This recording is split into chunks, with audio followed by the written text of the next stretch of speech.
Hey, I wanted to give a quick warning. If you are installing LaserGRBL or LaserGRBL on Linux, do not follow the instructions on their website. Their instructions state to use PlayOnLinux and the script at that link there. If you do that, if you're as dumb as me, your life will be living hell for about 4 or 5 hours. What you want to do is just run the install with normal wine. Do not use PlayOnLinux. Do not use that script. Basically, after PlayOnLinux failed, I started getting this error message.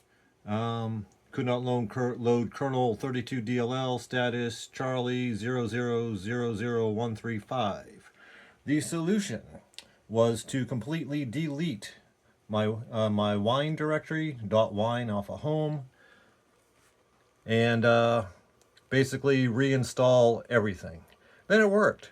What happens when you use this script, which I will see if I can click on it here, which obviously I did not read all that, but what we'll do is we'll set 32-bit prefixes, and then basically you'll start getting these kernel 32 errors, and unless you already know how to fix it, it's going to drive you nuts. So hopefully this will help you if by one, avoiding installing via the method on the LaserGRBL site, and two, if you already ran into the problem, delete PlayOnLinux, delete everything related to PlayOnLinux, you don't need it, and then delete your .wine directory and do a reinstall, and winecfg should make everything good for you.